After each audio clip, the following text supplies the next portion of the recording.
NFL Nation, how you doing? Come on in. Welcome to As the NFL Turns, baby. Week 18 is here, baby. And listen, a lot of things still have to be settled. We had some games yesterday. We had a battle in the NFC South. One team won, but neither team made the damn playoffs. Make it make sense. I don't understand, man. What the hell is going on, baby? So the two teams played yesterday are now be on their couch watching and pulling for one of the other teams in the NFC South. Man, who also cannot win the South. who cannot win the South. How about that? That is crazy, man.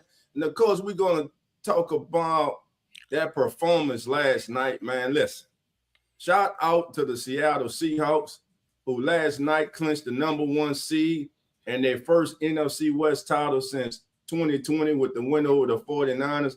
And it wasn't a win. That was a dominant defensive performance by Seattle. And by the way, the 49ers defense only gave up 13. That was a good defense performance, but Seattle, man, that defense was on another level last night. So I asked this question, and we're going to get to that game. Matter of fact, that's going to be the first game we touch on. I'm going to ask this question.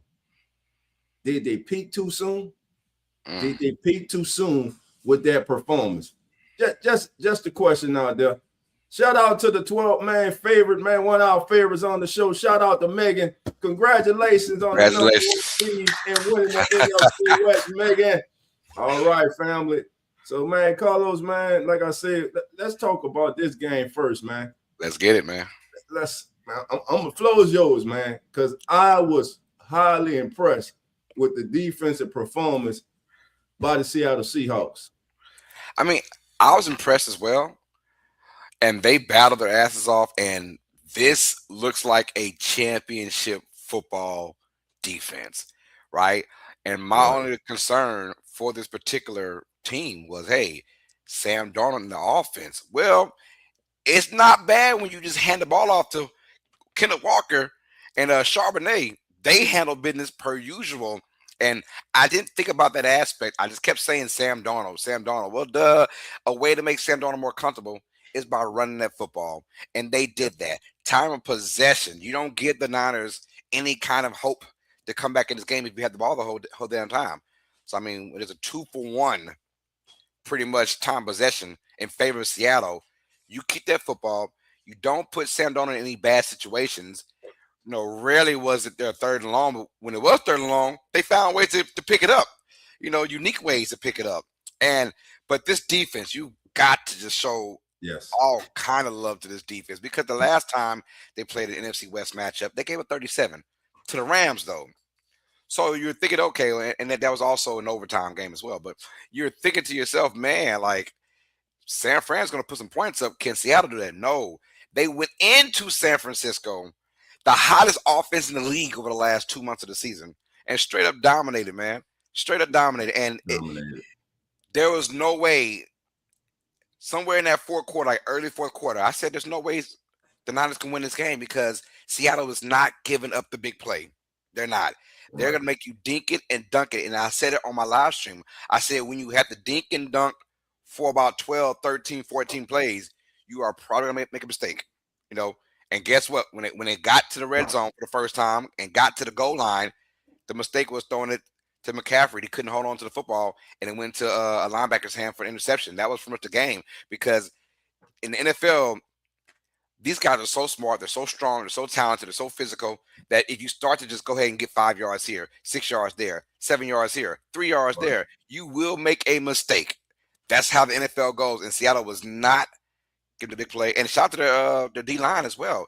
McCaffrey, 23 yards rushing, he couldn't get going at all in this game. Even when he had his little catches, he couldn't break a tackle, and that's very unusual. That means it's a sure tackling team. They're dominating on defense, and they went into your house into that. Well, now they ain't got to worry about that for the rest of the season.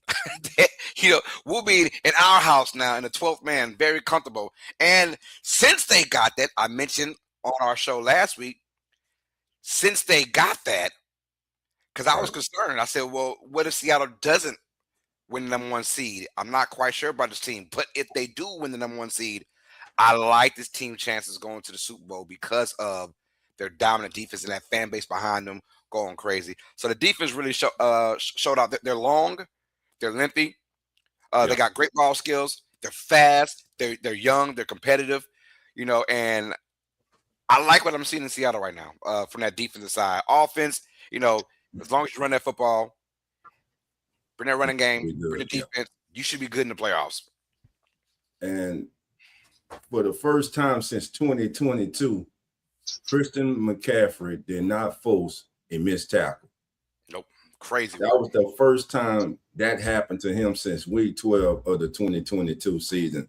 So again, shout out to that Seahawks defense, as Carlos just said, championship caliber defense. But Carlos, all that said, is going to come down to one thing tomorrow. Next week, in 2 weeks, it's going to come down to Sam Darnold. 20 of 26, 198 yards, QB rating of 97. He completed 76% of his passes, but no touchdowns, no intercepts. With this defense, right now, he just has to steady the ship. Because when you look at this team, we know they're solid on all phases, in all three phases of the game. Offense, defense, special teams. Rashid Shaheed gives them that home run hit on special teams anytime he touches the ball on kickoff or punt returns. You got the two-headed monsters with Chauvinette and Kenny Walker III, and you got that young beast out there and Jackson Smith and Nick Buck. And again, Sam Darnold has made history. He's the first quarterback to quarterback two teams in consecutive years to 12 wins or more. Last year, and we said it yesterday, Carlos, when you were on, you say last year he was in the same spot and he failed. He didn't fail this year because that defense, and look, he made the plays, the necessary plays he needed to make for them to win yesterday. And we're being jumped by our brother. Well, he just jumped off. Cowboy, where you at, baby? All right, Cowboy, I'll be right back in. But no, what I like though from all three phases, the D-line, linebackers, and the secondary, they're all on the same page for Seattle. They stuck to their game plan. McDonald was a great defensive coordinator for the Ravens, coming over now and pretty much being the DC for this Seattle team, and it's showing, man. It's showing, and you see what Baltimore's going through this year on defense, right? So it's showing he's got this team glued up at the right time too, and I don't give a damn about a bye week, and it could be rest over rust. I don't care about that. Get your bye week, get your relaxation on because you earned that. You heal up, and then you have the 12th man for the rest of the season, right? And you're right. There will be a time where it comes down to Sam Darnold, but there's also a chance that you can make that not happen, right? Yeah. If you're Seattle, just play how you've been playing. Play great defense and run the football and get Sam Darnold in third and comfortable, third and short. Because San Fran wasn't boasting a great defense. We knew about that. And it came to a point where I felt like Seattle was about to shoot themselves in the foot a few times because you didn't want to let San Fran back in the game. And that made it even more remarkable that Seattle never let San Francisco back in the game because Seattle wasn't putting them away like you thought they should. They had their opportunities, missing field goals. That first drive of the game, they went first and goal from the one. You want to play action and you get a sack. What are you doing, man? Just run the ball for a touchdown. So they were letting San Fran hang around. Yeah. But credit to their defense, they bit, but they never broke at all in this game. And I that's a scary thing because that was on the road, though, dog. That was a road performance. Yes, that's what makes it even more. That was a playoff de facto game. It really was, and we saw our best versus your best, although you didn't have Trent Williams in that game and Ricky Pearsall. Now has been banged up all season long. So it's even incredible. They're even in this position. Yeah. In this position, right? So, but Seattle's like, yo, when it's all said and done, we went on the road and took care of business, and now we'll have to reap our benefits, get our flowers, and be at home for the rest of the season. So both teams came in on a 6-game winning streak. 49ers offense came in humming. Yes. So either without they left tackle and their number one receiver, there was no excuses for San Francisco. Seattle went in there and they straight beat them. Yeah. That's all to it. They straight beat them. You had Brock Purdy, you had Christian McCaffrey, you had Kittles, you had Jennings. You couldn't get the job done. So now you have to play wild card weekend.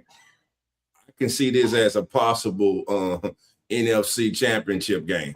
I can, because though we all thought the Rams were the cream of the crop, we don't know what we're going to get from them week for week.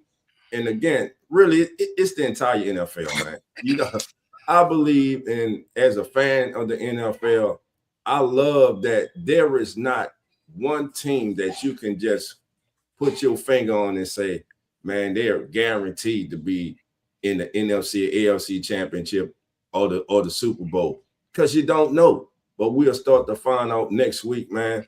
And again, shout out to the Seahawks. Congratulations, because no one had them winning the NFC, the number one seed in the NFC at the beginning of the season.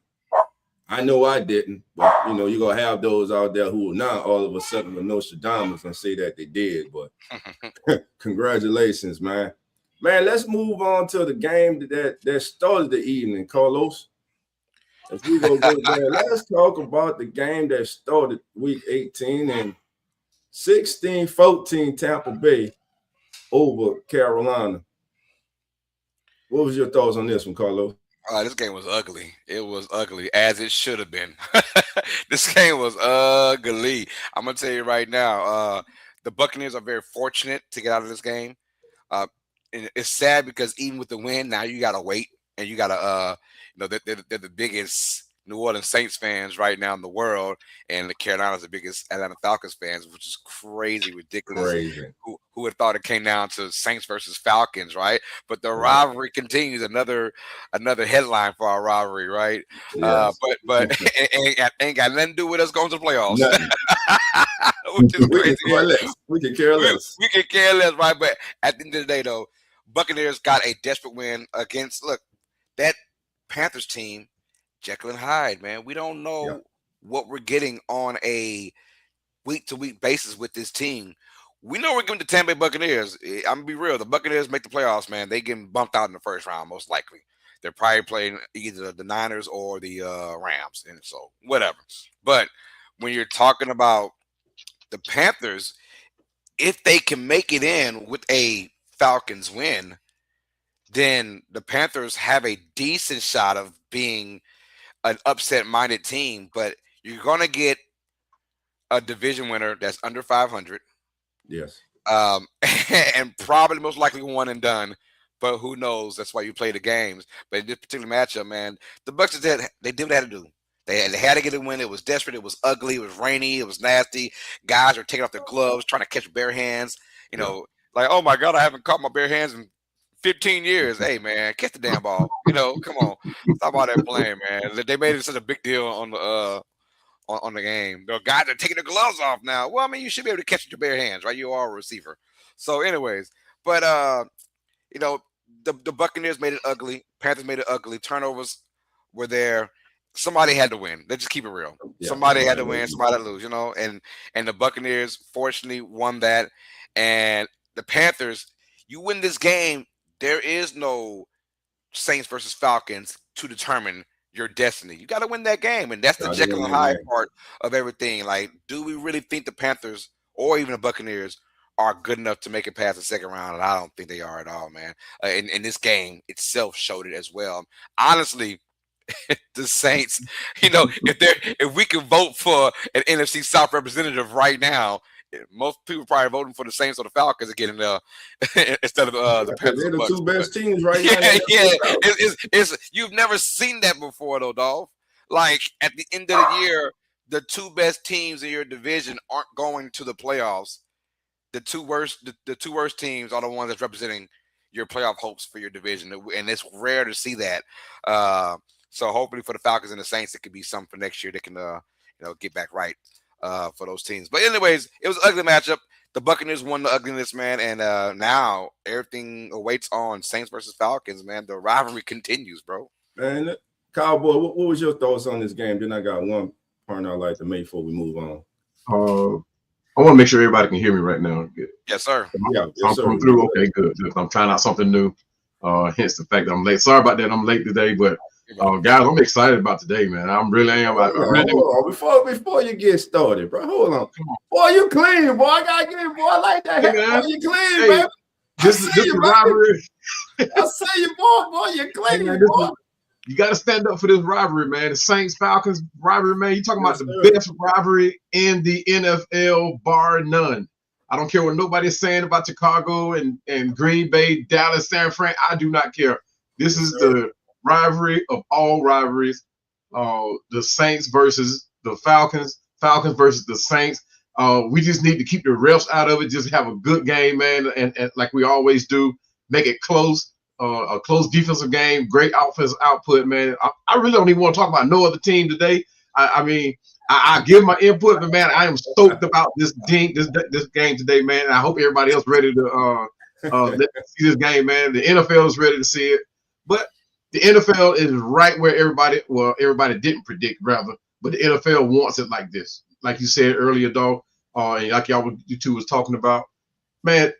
Nobody knows who's going to win right now. You know, everybody's playoff bracket right now is blown up.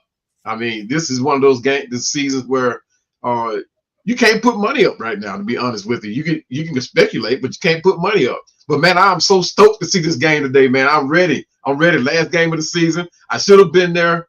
Life kept happening. It didn't happen. But next season, guys, I'm back to being a season ticket holder. I'm back. That's good. All right.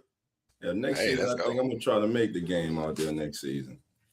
One of my bucket lists. All right, man. So listen, now, before we move on, here are a couple plays that stood out to me.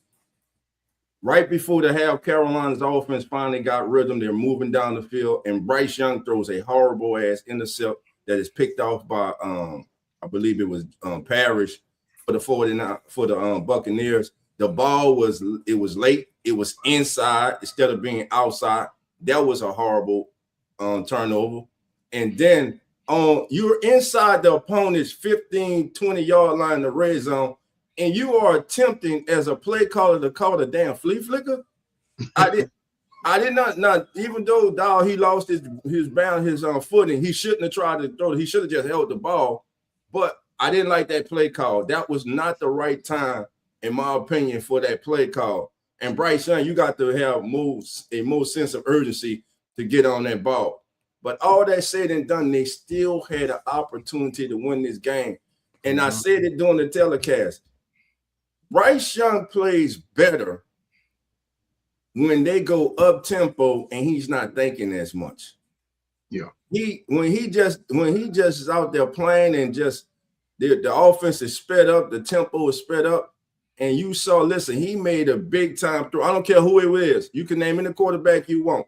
That forward down 30-plus yard reception, that hookup he made with Teteron McMillan, that was a hell of a throw. And it was on forward down. They needed it. And then the touchdown to Coker, who went up and caught it in the left corner of the end zone, just playing basketball, boxed out the defender. But again, missed opportunities, and what many people aren't talking about also was the missed field goal by Fitzgerald. If he makes that field goal, we could be sitting here today talking about the Carolina Panthers as the NFC South champions instead of having to wait for the Falcons to win the day. Wow. Oh, wait, what? What did you say? What? I say they're waiting for the Falcons to have to win today. That's what I say. Let's get to it, baby. He ready? I'm ready. We ready. Let's get to it, baby. Let's get to it, baby. Let's get to it. Game, there we is, right there. This should be a 325 game with the it should be, right? Implications they got, baby. So I'm gonna start with the Cowboy. Cowboy, go ahead, man. You take this away. Hey, like I said earlier, man, I'm just ecstatic about this game as always when it comes down to this rivalry, man. I just hate that they don't boost it the way the NFL doesn't market it the way it should be. But you're talking about one of the long-standing rivalries since 1967, since you guys came into the league, man. I mean, it's been a great series. There's no back like other series rivalries in the league where teams bounce back from one rivalry to another with another team. It hasn't been there with us and the Saints. It's been steady rivalry from beginning to inception to date. So you're talking about one of the longest rivalries in NFL history, and they don't market it. The marketing is there, the fanship is there, the players is there. I mean, both of us are in this bottom of the league tier type of, but we're still the best in the division. So I mean, we should be boosted, bar none. I mean, like the title says, man, the best rivalry ever, bar none, and the NFL needs to get on board. Let's get it. All right, man. Listen, even in the heydays of the Falcons and the Saints, I'm talking about Drew Brees and Matt Ryan. The league still didn't promote this rivalry. They still didn't. You know, they have slept on this rivalry, and for everyone who doesn't know, it's 57-56 Falcons. Yeah. And that's courtesy of their Week 12 victory. You can't get no closer than this, man. Can't get no closer. It's been a back and forth rivalry. Like I stated, man, you have family members now from both fan bases who are like family. They have become that close from seeing each other twice a year. Yeah. And this game means a lot. It's going to be a college football atmosphere. That's what I'm saying. This is not going to be an NFL atmosphere. This is going to be a college football atmosphere. You're going to have music blaring. You're going to have towers waving. You're going to have fans bases screaming their lungs out, man. It's going to be crazy. You would think today's game would be a game that they're playing for seasons in the playoff, but they're not. It's just Falcons. It's just Saints. And there'll be no excuses. B. John Robinson, let me just say, that young man is special. I like I said, I hate it when he went to the Falcons, but as a lover of football, I love to see this young man play football. He went crazy Monday night. He won't go crazy today, though. Hey, man. Hey, I don't know. We can't stop him. We're gonna try to slow him down, man. But that kid is special, man. And listen, on the Saints side, let's see if Tyler Shuck is able to pull this off today with the limited amount of ammunition that he has at his disposal today. Yeah, man, sign me up, not just for next year. Sign me up for the quarterback going forward. The future is now. It is even with a loss today. The future is him, man. They got to build around this kid, man. Hey, I've been telling y'all that for a while, man. I saw this kid first game, man, and a lot. I was surprised that a lot of Saints fans did not jump on board with this guy. I mean, I know everybody's calling for I forgot the other kid's name, but Rattler. But Rattler's a great quarterback. I'm not taking nothing from him. But Tyler shows something different in the pocket, man. I mean, the way he orchestrates, and if he's able to dissect our secondary with his skills, man, I'm telling you guys, this guy here is going to be that guy for you guys, man. They need to build around him. They need to develop him right. Don't just throw him to the wolves. They need to develop him right. Get him different in the offseason. Give him different looks from opposing defenses. Give him whether it be the fast pace, because it's always a good defensive game against us. Between the Falcons and the Saints. So they need to give this kid different looks in the offseason. Get him used to seeing different defenses week in and week out, and build and develop him slowly. But this is gonna be the great game for him, man. Man, just looking forward to it. Carlos, and look who's in the building, baby. Host to come on in, Bills, baby. Nobody circles the wagon like the Buffalo Bills. They better circle it to the Super Bowl this year while there's no Mahomes in there. That's what I do. What's going on, Jeremy? What's up, fam? What's going on, Jeremy? Yes. Good to see y'all. Good to see y'all. Tyler Shuck in the Falcons, man. That's gonna be an exciting game. Yeah. I'm looking forward to that one. Of all the games on the slate that aren't Bills, which is obviously on the one, that is the game I'm looking forward to the most. I love both these teams right now, the way they're playing. And Kirk Cousins, man, I don't know. Most expensive backup in the league. So curious to see what the Falcons throw at. But I loved Spencer Rattler. Tyler Shuck, though, man, he has put that team on his back, and he is every bit the real deal, which I can't help but wonder. When you play football in college for like 7 years, does that change the way you see the game? Is he that much better of a quarterback because he has so much experience in college? I'm gonna say no. And see, that's what a lot of people say. He played 7 years in college, but he didn't play that many games in college. Spencer Rattler played more games in college. Yeah. But that's becoming the norm now, though, isn't it? It's just what it is everybody look at his age. Oh, he's 26. He's been in the college. It was got more experience. Yeah, that they automatically think that's more experience. That's not no game experience. Game experience is game experience, and he doesn't have that. But what he does have is, like, I got to give it to Louis Riddick. Louis Riddick, and shout out to my brother Dante of East Coast Gridiron.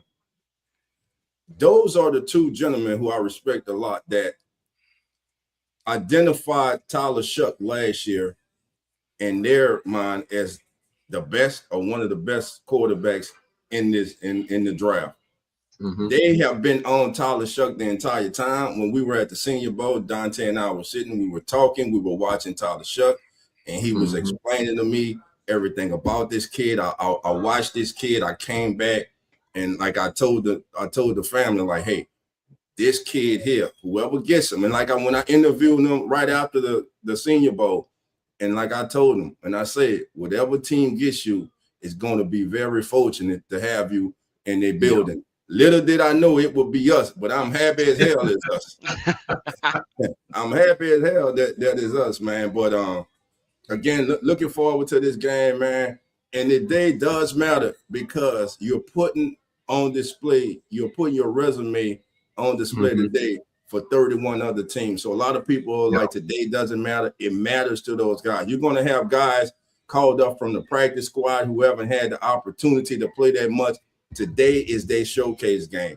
Today is the day where they get to show what they have, and they get to represent themselves, their families, and everyone who helped them to get to this stage. So the day does matter.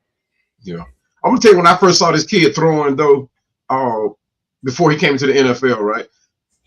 What I first noticed about him was his accuracy, right? But I was looking like, okay, anybody can be accurate without pressure on him. But now that he's gotten pressure on him, oh my goodness, I mean, he's wowing me even more. You know what I mean? So I mean, like I was saying earlier, if he gets developed right, man, I think this kid he'll be right. I'm just waiting to see what he develops into the future of next season, because I'm sure this division will not go down like it went down this season. There's no way it can. I mean, I think it'd be more competitive. It'll probably be even more slated evenly, and be more 500 ball than as opposed to people playing 2 or 3 games beyond 500. I think it'll be more competitive next season. Yes, sir. I do as well. To have, I know this is as NFL terms. I know we're diehard Saints and Falcons fans, but it tells you how mid Week 18 resume actually is. We're spending about 20 minutes talking about Falcons and Saints team that have no chance of making the playoffs at all. Eliminated. But fighting for a chance to get somebody else in. So it tells you that there's still a storyline with the Saints and Falcons, which is why we're talking about it so much. But it's cool to see that. As far as Tyler Shuck's development, I'm loving what I'm seeing. I was one of the ones that was kind of scratching my head in the beginning, like, why did we get this kid? But now I'm looking at it. Hey, I eat my words up, and I stand corrected, man. The kid has been amazing. And like Cowboys say, even when they throw pressure on him now, this kid is a 1, 2, 3, sometimes 4 read quarterback. I love that. I love that.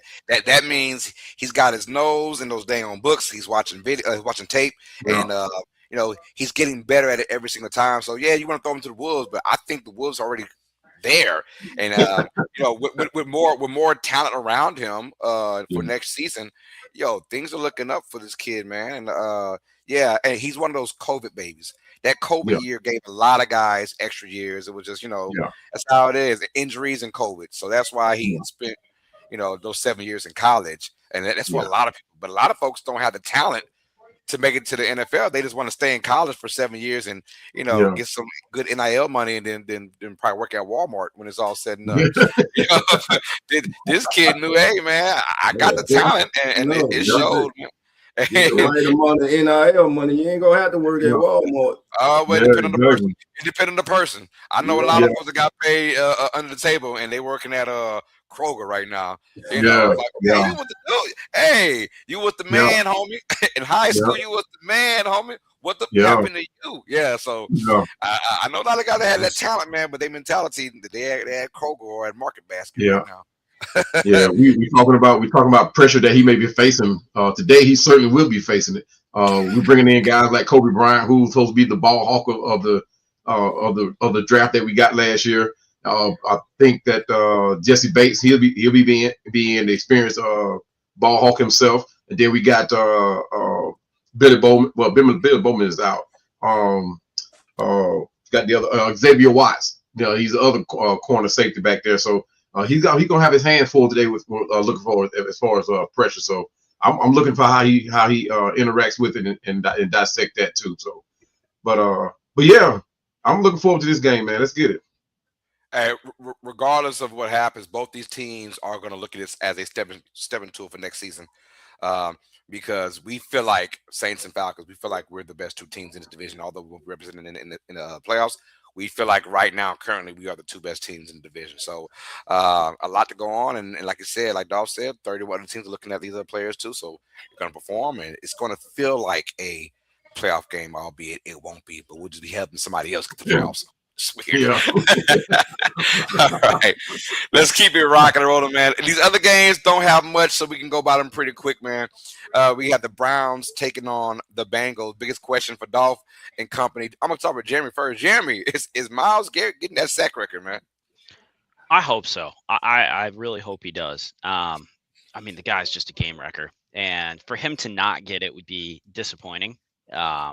To be that close and to have to just get one more sack with like 3 games left, 2.5 games left, and not being able to do it. I think he gets it. I think he gets it today, but I'm going to be sad if he doesn't get it because he's certainly earned it and deserves to have that record. And regardless, probably defensive player of the year. I don't see anybody else that's going to take that from him based on his season. So either way, it's a win for him. Yeah. I got you, Dolph. Bengals, man, I know it's a sad part of the season, man, but what do they do today to show a victory against Cleveland? I think the Browns get them today, and just to watch this game. Why are we watching this game? You guys already spoke of it. Can Myles Garrett get the victory today? For Cleveland, offensively, this is the last audition for Shedeur Sanders for this season. He needs a strong game, because there's a chance that Kevin Stefanski may not be back as the head coach of the Browns next season. So, as I say, auditioning. You are now auditioning for possibly a new head coach in Cleveland or going somewhere else in the National Football League. So today matters, man. Today matters. Yeah. Cowboy, your thoughts on Bengals and Browns? Yeah, man. I mean, the Bengals are on this 3-game win streak. But is it the Bengals or the Browns? No, the Bengals. The thing is, will Myles Garrett get that record? That's going to be the thing. And will Shedeur allow him to get it? So, like Dolph was saying earlier, these are actually auditions for going on to the next season. With Stephen. I know his name. Moving on. Will Shedeur still be there? Now, everybody knows the feud between Shedeur and the Browns and why they think that it had happened. And I didn't know this, but I mean, somebody's wife is now the the wife of the coach of the man that Dion offended some years back. So that could have a play in it. Will Shedeur still be with the Browns? Either way, the big picture is, will the Bengals lay down, or will the Bengals step it up to play to get Myles Garrett his sack, which is going to put some extra money in his pocket, right? And you look at the deal that he signed earlier this season. That is a hefty deal, and to turn around and give him that record money too, you talking about one of the biggest purses probably ever in NFL NFL talk, right? But I see the Browns actually giving the Bengals a play here in this game, not to save Stefanski his job, but just so that Shedeur can get a better look. And I actually think that that he will do it. I think the Browns will pull this game off. I got you. I'm going with the Bengals to win this one. I don't think it'll be close, but also I hate to be that dude. I don't think Miles Garrett get the record, man. He had 3 games to get it. Teams are game planning heavily against Miles Garrett, and they don't want to be that team, I guess, that gives it the sack record, even though it kind of hurts their offense. You know, they say we'd rather have our offense be hurt, a la that Steelers game. Steelers were having 2 and 3 guys chipping and blocking, and it hurt their offense because they couldn't get anyone out there to get open. So I can see the Bengals maybe doing that, but the Bengals are more of a free-spirited offense, so there is a better chance, and they have nothing to lose. As the Steelers had everything to lose by losing that game, so there could be a possibility. But I'm gonna go ahead and say no. I don't really see it. We'll find out. Though. I hope he does get it though. That comes down to coaching too. Maybe they need to move them around, move them inside. Stop having them line up at the same spot the entire game. So it comes down to coaching too. You know, if you want, hey, we ain't going nowhere. We got a generational talent who has a chance to make history. I'm gonna do if I'm the defensive coordinator today, I'm gonna do everything I can to help him get that record. I'm running stunts and everything. I'm trying to get him free. He getting that record today. Yeah. And by the way, he playing Shador. Y'all know what Shador like to do. Shador like to run around, turn his back, flip around and shit. Go ahead. He gonna get caught today though. That's why I think it's going to be kind of hard for him to get it because Shador get on the bike and take off on him. Yeah, Shador don't know when to put the kickstand down on the bike though. Hey, so for those who don't know, y'all, the NFC number 1 seed has been clinched by Seattle. That was obvious from last night, but the AFC still has a lot of determining factors for the number 1 seed. Even the Houston Texans are still somewhat at play for the number 1 seed. It's crazy how it's going on, but obviously the Texans are here to play for the AFC South division between them and the Jaguars, but they have to take on a coach team. Hey, show some love to Phillip Rivers. He's done for this season, and I'm pretty sure for the rest of his career. But shout out to Phillip Rivers. The coach started Riley Leonard today. Maybe he's done. Maybe he's gone. Maybe we don't know yet. I don't know. He might come back for a full season next year, be the backup. He still got that pension, right? Yeah, but you never know. Or start because Dan Jones will be starting for a while with this coach team with that Achilles injury. So you never know how that goes. But nonetheless, though, Texans got a lot to play for in this game. A division is up for grabs. Look. The Jaguars have an easy task as the Titans, but you just never know. That's why you got to play this game. And Houston is one of those teams that are coming in hot right now. Not necessarily offensively, but for sure defensively. They have a championship defense right there. What do you see about Houston in this game, man, and for the foreseeable future? Let's go start with you, Jeremy.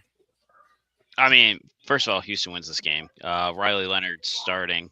I mean, it'll be good for him. Get some reps in there. I don't see him winning this game, but that Texans defense, man, like what can you say? Will Anderson Jr., Derek Stingley Jr., like it's just filthy. We talk about this week in and week out, and every week I just continue to be more and more impressed with that defense. They're going to make life very difficult for the Colts. I am very motivated in this game as far as a Bills fan because I want James Cook to win the rushing title this year. Right now he's running the league, so I need Jonathan Taylor to be, contained. Because right now that's his biggest threat to not win that. I don't think that Cook loses it, but hey, anything happens on Sunday. But yeah, for Houston, I feel like this is a motivating game. They know they got to win it. I feel like it's a tune-up for them to get into the playoffs and kind of get themselves straight. I don't think they're going to win their division just based on all the other factors at play, but they're going to win this game. And damn, that defense is just so filthy. They can stop anybody at any time and make you just create mistakes on yourself when you think you got the game in control. So, hey, Cowboy, how far can Houston actually go in the playoffs? What's their ceiling? Yeah, I think the only thing that can stop Houston right now is Houston. I mean, you talk about an 8-game win streak. Like Seattle, man, they have to get in their own way to fall to this division title. And I mean, they're going to have to work to stop Taylor. Jonathan Taylor, the Colts running back, because he's on the verge of breaking a seasonal record too for himself, because him and James Cook are battling for the rushing title. So they're going to have their hands full, but I don't think it'll be close. I think Texas is going to pull this off. Like I said, it won't be close. And I got the Texans running away with this thing. Got your Dolph. I'm going with the Texans in this one. But one thing that I want to look at in today's game, and of course I'll definitely be paying attention next week in the wild card round, is when C.J. Stroud is facing man coverage, he has thrown 13 touchdowns and just 1 intercept. He gets in trouble with teams play zone. When teams play zone, he has thrown 5 touchdowns and 7 interceptions. So C.J. Stroud, man, to me, he's the catalyst. The running game, they have a running game again. We know they have the big play receiver in Nico Collins, and you have that safety valve and Schultz, the tight end. It comes down to C.J. Stroud, man. Like I said, he hasn't quite gotten back to that rookie year status that the way he performed. But listen, every year since this young man has been there, the Texans have been in the playoffs. So he's a winner. The head coach is a winner. And Riley Leonard, man, he's in a tough position today against the Texans, man. And that pass rush, look for the Texans at home, man, to close out strong and finish 12-5. And unfortunately for the Colts, a season that started out so promising, man, has ended like this after just major injuries, man. Daniel Jones goes down, and it seemed after that, man, it was downhill after that. And let me ask you guys a question. Will Anthony Richardson be back with the Colts next year? And if not, will he be one of the most sought after free agent quarterbacks? No and no. No, I was about to say, AR, you hate to see it because it's so much raw talent.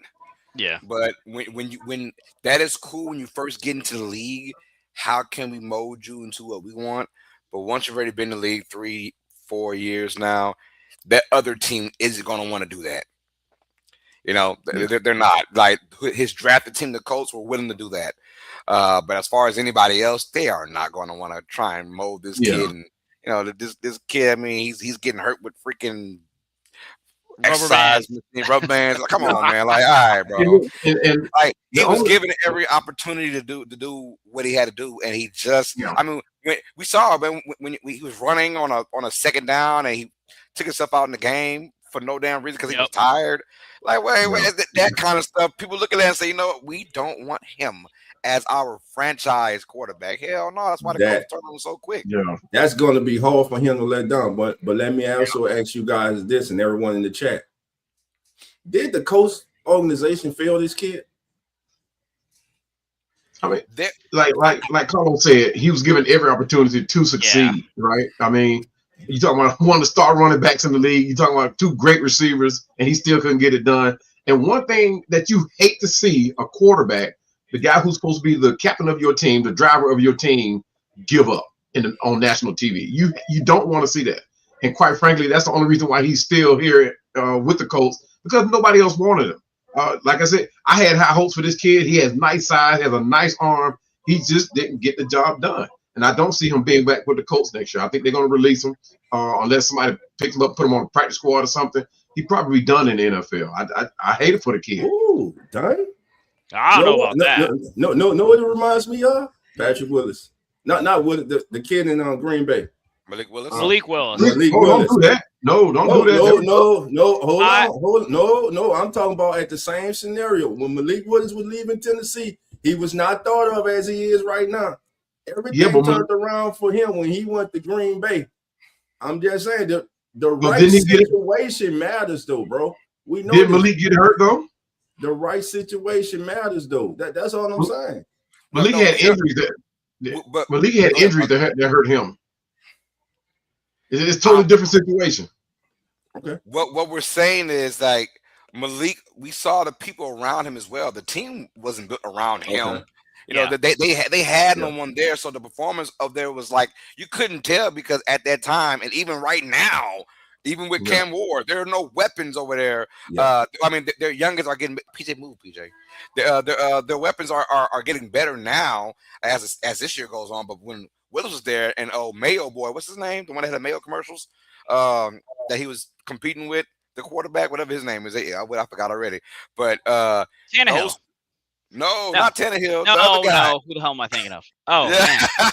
That's how bad it is. That's how bad it is. I'm saying. Like, those guys, they had no weapons over there. So then it's not surprising when Malik Willis Will Levis. Hey, that's it. Mayo boy, he had Mayo commercials. The mayonnaise commercials. Yeah, that's all I remember him for the Mayo commercials. That's where he's got his money at now. Yeah, that's right. Get your deal, baby. He has an NIL deal in the NFL. It's crazy, right? So, but no, Malik Willis had no weapons. This team was trash all the way. So it's not coincidence when he goes to Green Bay, there's weapons, there's a system, there's a culture that they got already in Green Bay, and it's no coincidence that he, as a starter in Green Bay, 4 games now? He's 3-1, and he played very well in the loss too. So it's no coincidence. But as far as AR goes, he was given chances, and I don't even think it's necessarily the game film and the tape. I think it's what we don't see: the practices, the studying the tapes, that kind of stuff. Is he below average in that? And honestly, he was one of those guys where the media sprinkled him as, he could be the Josh Allen of the draft, that guy that we don't think about. And the Colts ate all that. They saw his raw potential. They saw his arm strength, his speed, and they thought, this could be Cam Newton 2.0, or this could be whatever they were thinking of. And it was not. It was not. Yeah. Sometimes, it's. I even saw his college tape, and I was like, "Why is this kid even go back to school, brother? You need one more. You need one more year in college, dog." And the Colts jumped on that gun. So it's the Colts' fault in general. With it all from standpoint, it's their fault. But regardless, somebody would get this kid. He had the talent around him. There was talent. You got Jonathan Taylor. You know what I'm saying? You got some good receivers over there. You had a decent defense around you. It was on you, and they couldn't get it done. I think the Stars, no matter what you say, though, dog, when you give up on a play, on your team, that's what it is, bro. That's what it's like. That's your mentality. You're like, because we had never seen that ever. Huh? No. Raise your hands in the NFL. Hell, college. I've never seen someone on second down run and tell, "Hey, I need a break." As your quarterback, it's third down. We need you in this play to get a first down. What are you doing? We have never seen that. And the mentality is like, nothing's given to you right now. You got to earn it, bro. And he didn't want to earn it. He thought, I'm the quarterback. I could do that kind of stuff. And, that your teammates look at you and say, we don't want that as our leader. So he messed himself up. I mean, I hope the best for him, but you got to want it more than we want it for you. And then he's going around, hitting his eye with rubber bands and stuff, and now he's out for the year. I mean, but you gotta wonder, did all this sink in, right? Did all this sink in after this? Because the reality of it is, he's gonna end up maybe at best a backup somewhere, right? Like, I think there's always a place for a guy like that as a backup, right? Like, he's got raw talent. Like, I'll be honest, would I take him over Mitch Trubisky? Yeah, I would. Same as I would take Trey Lance in a heartbeat. Like, give me those guys, because if nothing else, they can scramble, they can make plays with their feet. Mr. Trubisky is going to do that for you, right? But I mean, that's why I was hoping Allen never gets hurt. The Colts didn't fail him; he failed him. Like, period. End of story. Malik Willis was never in a good situation. The Titans never gave him an opportunity to succeed. He never even got a chance there, for that matter.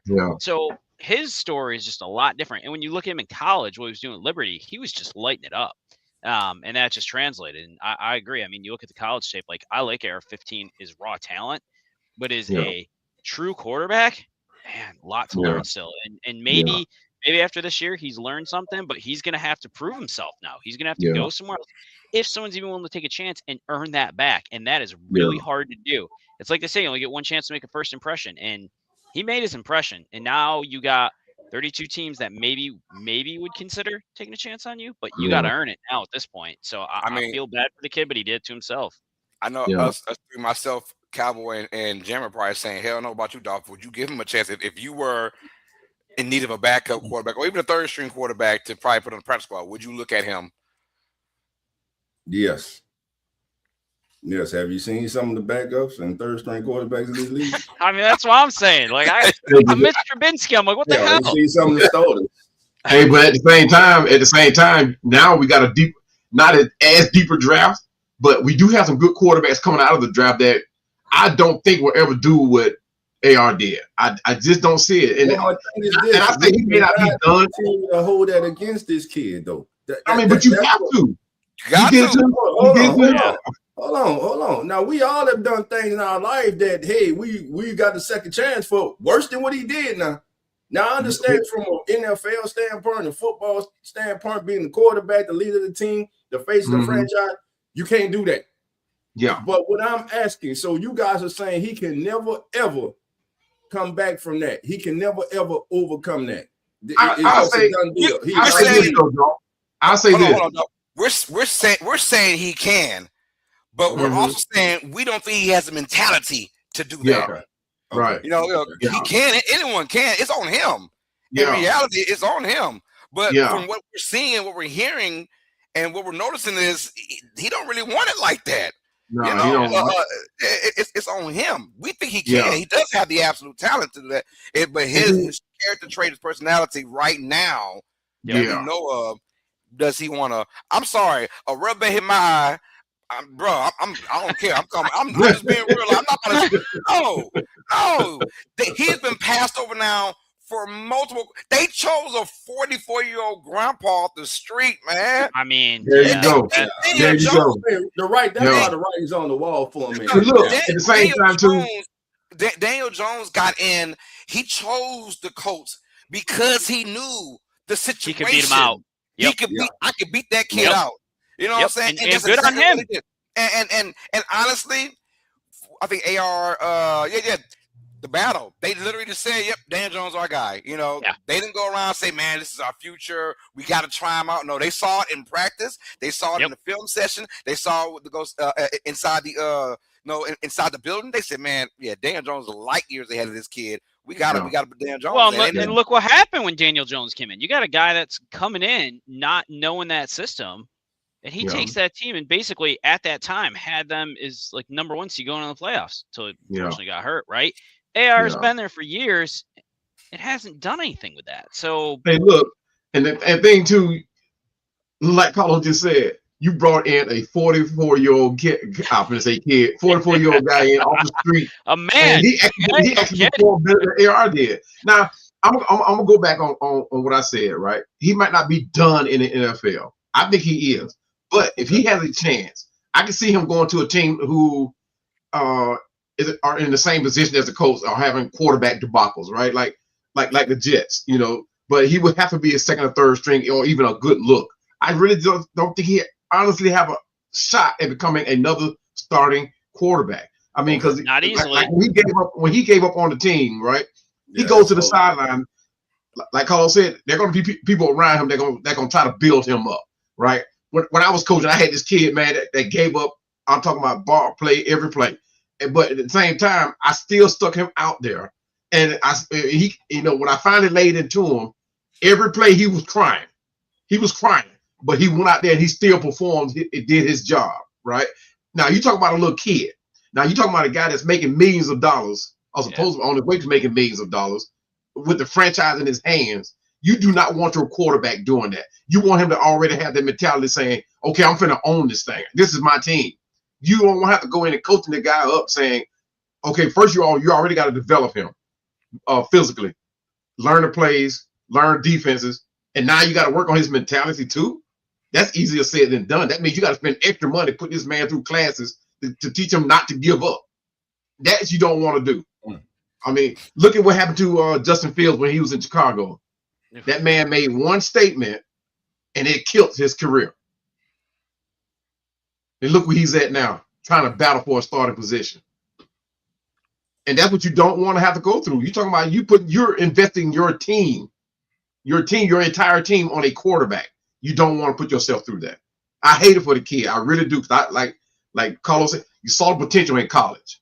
Maybe if he had stayed, had it worked out better for him. But he got brought to the stage. Yeah, I mean, it's a short learning curve. You got brought from the draft to the front of millions on the NFL stage. It's time to perform. Not only do you have to own your job, you got to bring a franchise up that's not doing so well, and you got to own it. I got that last question, and we're gonna move on. Is he a bigger bust than Jamarcus Russell? No.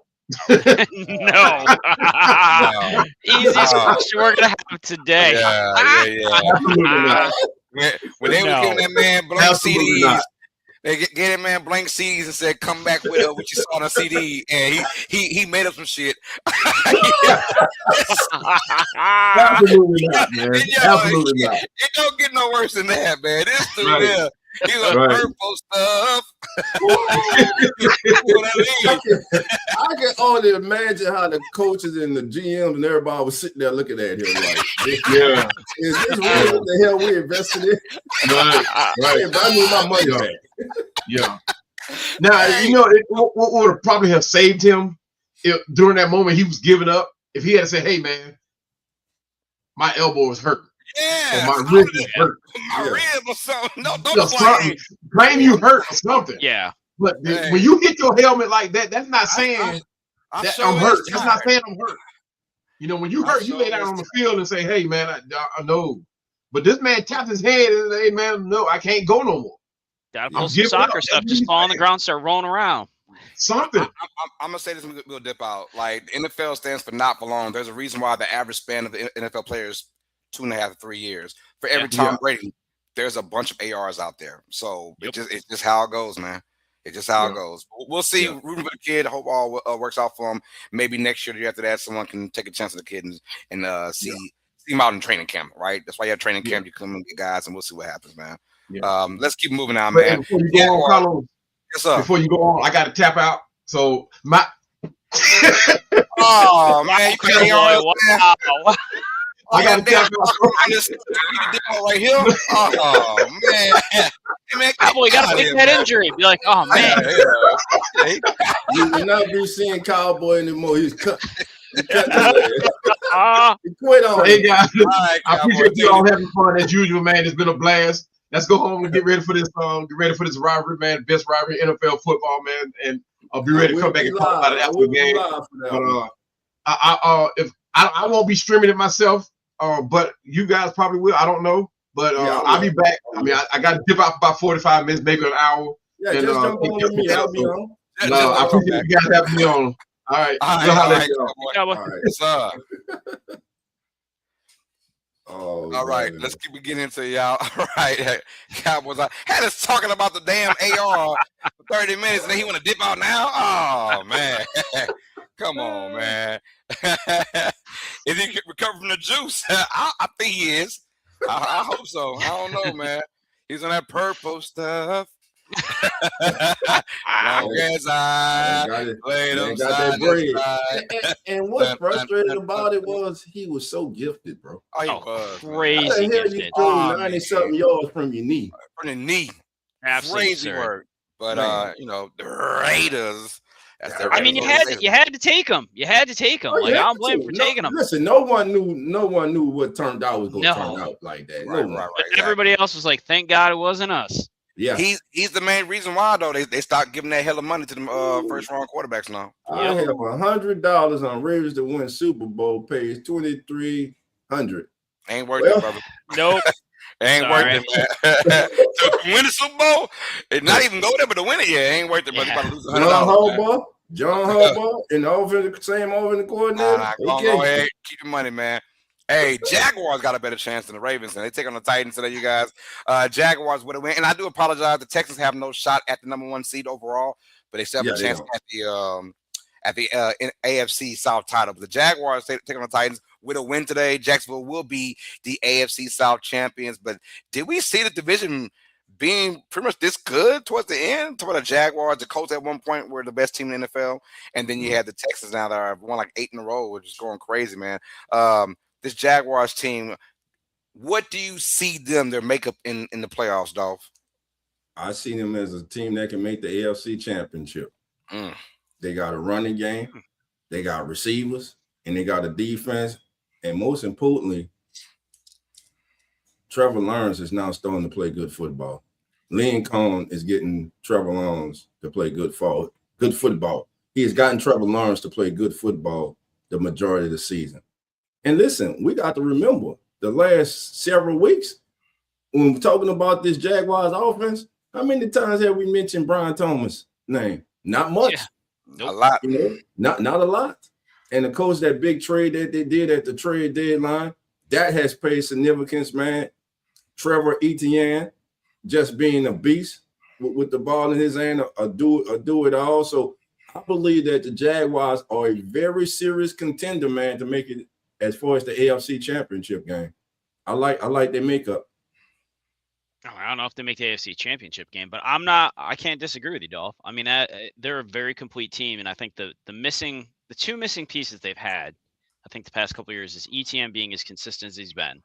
And I think when they traded Bigsby, I think that was huge for him. I think that was the moment they're like, hey, we really believe in you. Like, you've got to step up your game. And he's shown that game after game. And I agree with you with the Trevor Lawrence thing. I don't like the kid. I never liked him. Just not a fan of him personally. But Sunshine. I respect the game. But man, hate the man because he's beautiful, man. Because he's a beautiful man. I mean, I'm a little jealous of the hair. Let's just be honest here. I don't have much of it, so I'm follically challenged. She is not. So there's that. But yeah, he's killing it. He looks great lately. And like you said, we haven't even talked about Brian Thompson Jr. like at all. Like, they're winning games using multiple weapons. They're making very few mistakes, which that's always the biggest thing, right? Like, you don't want to shoot yourself in the foot. And ETN's playing the way he can play, is a complete running back. And honestly, he's never going to be Bijan Robinson, but he's playing very much like a C-Mac Bijan Robinson type player right now, where he's doing it all, receiving, running, and being consistent with it. So they're going to be a dangerous team in the playoffs. The AFC is going to be a really interesting race to the AFC Championship, because there's a lot of really good teams, and anybody's going to have a shot to win that. I think the Jaguars, they have a shot at the number 1 seed. Obviously, the Broncos and the Patriots lose and they win. Yep.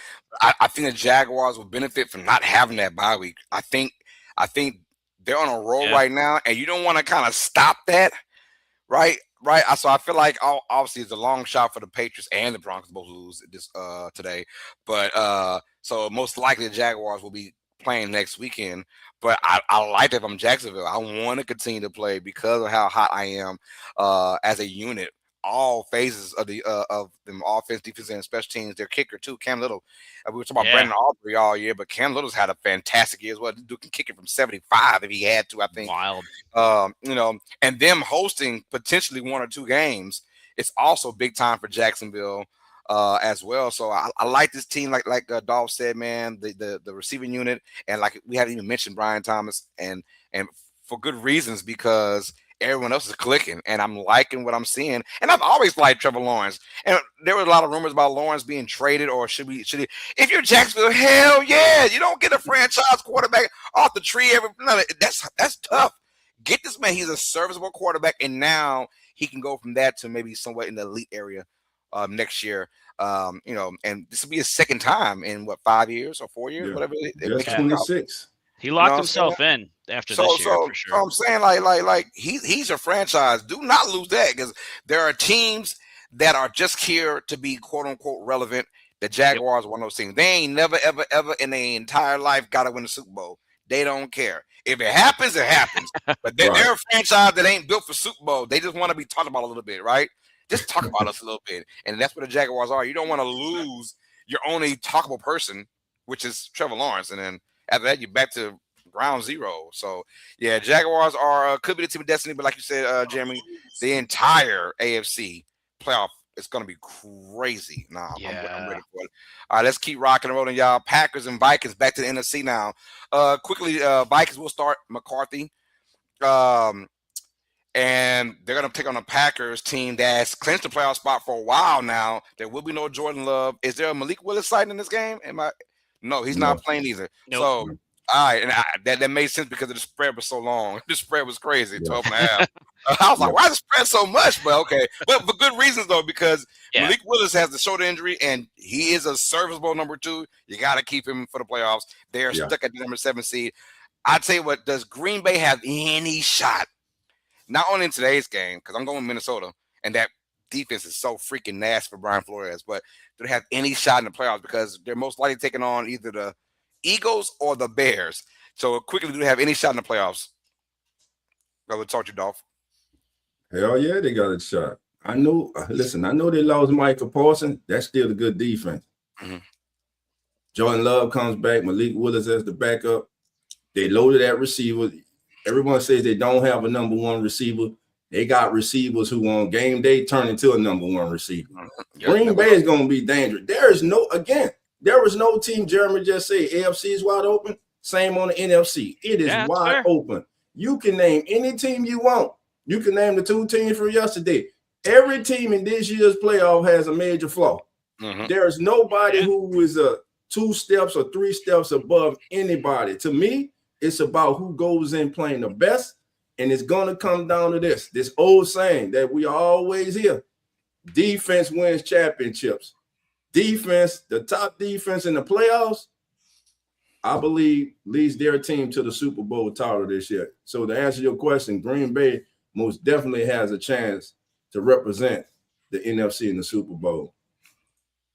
I mean, I can't disagree with Dolph, right? Green Bay's a 7 seed. Like, that's just wild to me when you look at that team. I mean, they're a complete team all around. And I think Dolph said this earlier this season. And maybe it wasn't Dolph, but I'm going to give Dolph credit for this. Maybe it was you, Carlos, but I'm pretty sure it was Dolph. That defense at the beginning of the season was not built around Micah Parsons. Micah Parsons came in partway through the season. So you were never relying on him to be the key focus of your defense. Granted, Hurts, he's gone, but it is not something that is going to be so dismantling to you that you're not going to be able to rise above that. But you look at that team, and I agree with Dolph as far as a number one receiver. You don't need a number one receiver on that team because you have 3-4 guys that can all step up at any time and just go off. Like Christian Watson, right? Like everyone's like, oh, he's not that good. He's not that good. Then it goes off for like 5 receptions for like 120 yards and 2 touchdowns, right? Like, or Dobbs. Like you have all of these players that can step up when needed and rely on. And that, I think, is actually the better situation to be in, that you've got guys like that. I look at my own team, right? The Bills, we don't have a true number one receiver right now. Like that is one of our biggest flaws that we have, right? We had Diggs, but we didn't have anybody else. Now it's like, we don't really have anybody at the moment to throw to. So I'd much rather be the Packers in that light than where we are as the Bills. But yeah, 7 seed, that team could take on anybody and still win that game. And before we move on, Carlos and Jerem, I got a question, man. Well, first, here's the question. Should the Vikings be in the market for a quarterback in the 2026 NFL draft? And here's why. When targeting Justin Jefferson this season, J.J. McCarthy or whoever's the Vikings quarterback, they have thrown 10 interceptions. And remember, 2 weeks ago, I said, don't be surprised if you start hearing rumors of Justin Jefferson wanting out Minnesota. So that's the question to you guys and everybody in the chat also. I'm going to tell you like this. Yes and no. They're in a market for a backup quarterback that can be a starter when need be. So they'll get someone up there.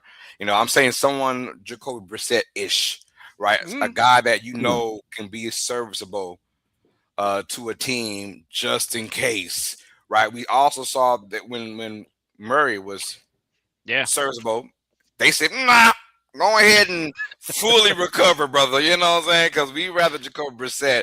And so the Vikings aren't going to – they're going to save face and say, you know what, we draft McCarthy.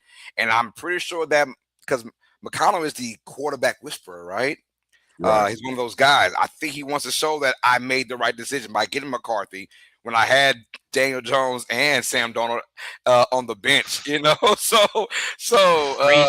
I mean, last year on the roster, and you saw those guys flourish. He's probably said, I want to create this guy. And, you know how it is. Pride kicks in. So they'll be on a market for a really good backup. So don't be surprised if a big name backup player comes to them because, you know, like someone like Daniel Jones pinpointing, I want to go there because I have a chance to beat that kid out or a chance to play some games because he's injury prone or whatever. So, yeah, they're going to need that because honestly, Dolph, you're right. You keep messing around and pissing off Justin Jefferson, you know, he going to leave. He going to leave. And kudos to him, says all the right things. You know, he doesn't make it about like somebody in Philly. Exactly, right? But we know about his talent. He's arguably the best receiver in the game when he has someone throwing the football. And just this year, it's not like that. Even the last, Sam Darnold came in, but before Sam Darnold, it was kind of tricky. We didn't know what was going on with the quarterback situation. They better get it right, though. They better get it right because you don't want to lose Justin Jefferson, caliber wide receiver. And, they have a championship defense. They do. They have a championship defense and no quarterback to help that out. So we'll see how that goes. Well, they better get it right today. I mean, here's the thing. JJ needs what? 53 yards, I think. 50 something. Between 50, 60 yards to get another 1,000-yard season. He doesn't get that today. That is just I don't have words for that of what that means. So JJ has got to get him the ball. JJ's got to get the ball to JJ. A lot of JJ's going around. Yeah. But yeah, they're gonna go. I agree with Carlos on this. They're gonna go find themselves a good, reliable backup. Whether that's a Malik Willis, right? Malik Willis, free agent after the season. Where does he go? Does he try to be a starter? Does he go someplace where he's got that, like you talked about, Carlos? He's got that opportunity to step in. I mean, he is really, as a backup quarterback, he has put himself in a phenomenal light the past 2 seasons. If I'm Green Bay, I'm holding on to him.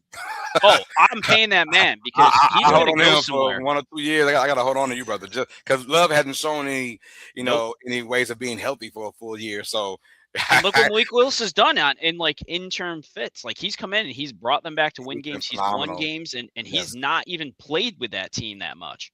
Yeah, he's phenomenal, man. So if I'm Green Bay, I'm trying to stick with him for at least another year, man. We'll find out. Cowboys at Giants. Look, quickly, I don't know is there any major players not playing this game? Cowboys are only a -3 favorite to win this game. I know it is in New York, and last time these two teams played, it was a shootout via Russell Wilson throwing 450 yards passing. It tells you how long this season has been for the Giants. Jackson Dart, though, look, I finished strong, man, but I do not like what I am seeing from the Giants organization with this kid. This kid is running too much, and it's too much, way too much. And even when he came off an injury from the concussion this past game, he was still running way too much. I'm like, yo, I gotta reel that kid in. Man, settle this kid down. Don't call so many run plays for the kid. It's starting to piss me off in a certain extent because it's almost like, well, the head coach is gone. The GM might be gone too. So it's almost like, hell with it, man. Just do what you got to do because I'm not here anyways. I mean, they got a good running back. They got Tyrone Tracy Jr. I mean, it's not like they don't have a running game. I mean, Singletary, I think, is meh. I didn't love him in Buffalo. I still don't love the kid. But Tyrone Tracy's legit. So, it's not like there's the need to have to run him on all these plays. Like, you're risking this kid's health for the long term of your organization. Like, it's not worth it. Patriots gonna want to say, nah. I mean, they've won a bunch, but hopefully not. Hopefully not this year. You're like, yeah, nah. I don't want to see that, man. No, I don't need to see that. The monkey thinks Ravens are winning the Super Bowl. All right, man, they gotta win. Everyone's loving the Ravens. They gotta get in today. Gotta get in first. They gotta get in first. Can't win if you're not in. Yeah, that's right, man. But no. But as far as the Giants go, yeah. I think they'll be competitive in this game. We know the Cowboys. Yeah. Do you think? I'm asking for Dolph. Cowboys was this the most disappointing team in the NFL, or at least on the NFC side? Or can you think about somebody else? Because of the offense that they had, defense they had this year, yes. Because the defense let this team down early in the season. Offense was humming. One of the better offenses in the NFC. They did make the mid-season trade, and you saw a little better performance out of the defense. They moved on from Diggs this week, which a lot of people saw coming. Bland, since he has come back, hasn't quite lived up to the contract that he's gotten. Lived up to his last name, Bland. Yeah. So, I mean, I'm gonna say they one of the most disappointing teams in the league because on any given Sunday, they can beat any team that's gone into the playoffs right now. And a lot of teams in the playoffs right now will have a problem stopping that offense. So yeah, they are definitely up there as one of the most disappointing teams. What I don't like is I don't like wasted years. And when I say wasted years, I look at my own team, the New Orleans Saints, 2014 to 16, wasted years. Drew Brees in his prime, right? And I feel like it's Dak Prescott in his prime right now with that 79, offense 79. and can score 40 any given Sunday like the New Orleans Saints did from 14 to 16. We didn't start getting good again until Drew Brees lost a step in his arm, because all that throwing he had to do in 14, 15, and 16 to be 7-9 for 3 years straight. This is if the Cowboys got to look in the mirror like, yo, we have got to intentionally put our marbles into the defense. Because if not, you're going to just keep wasting Dak Prescott's prime years, man, because you only got so many prime years in the NFL until now you're a dink and dunk quarterback like Drew Brees became somewhere in about the 2018, 2019 season. He was still very accurate, obviously, the most accurate quarterback in NFL history, but at the same time, wasted years in your prime, you just don't want to go through that. Like, especially, I can handle a bad offense with a great defense because that can get you further than a great offense with a poor ass defense. It's almost like wasted calories. And we said about Dak for a lot of his career, wasted calories, wasted stats. You're throwing up, you're getting 300 yards and 3 touchdowns, but you lost by 10 points when in the fourth quarter you're down by 20 and you made it to a 10-point game. That kind of stuff. So if you're a Cowboy fan, you're like, yo, we got to get the defense going on because primes, you don't want to lose that, man, in your prime. I mean, another great year for Dak Prescott for nothing. Next thing has been the playoffs, though. He was an MVP candidate the first 2 months of the season, and they were under 500. But he was playing that well on the offensive side, and that tells you. The same with Drew. Drew was an MVP candidate throwing 5,000 yards, in those years to have us under 500, So you got to get your stuff right, Dallas. I think Giants keep it competitive in this game. Give me Dallas to win barely. It'll be another good game, though. I think Dallas wins by 3. I'm going with the Giants in this one. You going to Giants? Yeah, I think the Giants win them today. I'm just looking at New York, and I'm like, I don't. What's your identity, man? What's your identity? And they just have none. I hope they change it for next year. They're just trying to limp get to a the new end of the coach. season. Until they get a new coach. We don't. They won't have identity to the mid part of next year. That is true. Mid part of the season. That is true. Hopefully. All right, let's keep it going, y'all. We can quickly go through this. Jets versus Bills. How bad, Jeremy, do the Bills mollywop the Jets? They're only a 10.5-point favorite in this game. It's gonna be like 17 plus. They're just gonna throttle the Jets today. Jets got nothing to play for. I mean, the Bills are playing. This is realistically, and I know people are like, well, it might not be the last. No, let's call it what it is. It's gonna be the last game of the Ralph. It is one of those days that's gonna be filled with all kinds of crazy emotion in that stadium. And they're playing the Jets, right? What a team to end this with. 1, a division rival, and 2, the fact that we can just run it up on them. And I don't see the Bills. The Bills might hold back if we get up by enough. I could see them starting to pull guys, but you've also got guys like Cook, right? He's going for the rushing title today. There's a lot on the line for the Bills, even though he will get him. He should, right? Taylor, I don't think is going to beat it. That they're just going to stuff the box in that game, and Taylor's going to be shut down. But a lot for the Bills today. I see them win by 17 plus, and I hope they do. This Jets team on defense is just paper tissue. They haven't had a single interception. There's not a single interception from an Aaron Glenn defensive-minded head coach to get 0 interceptions.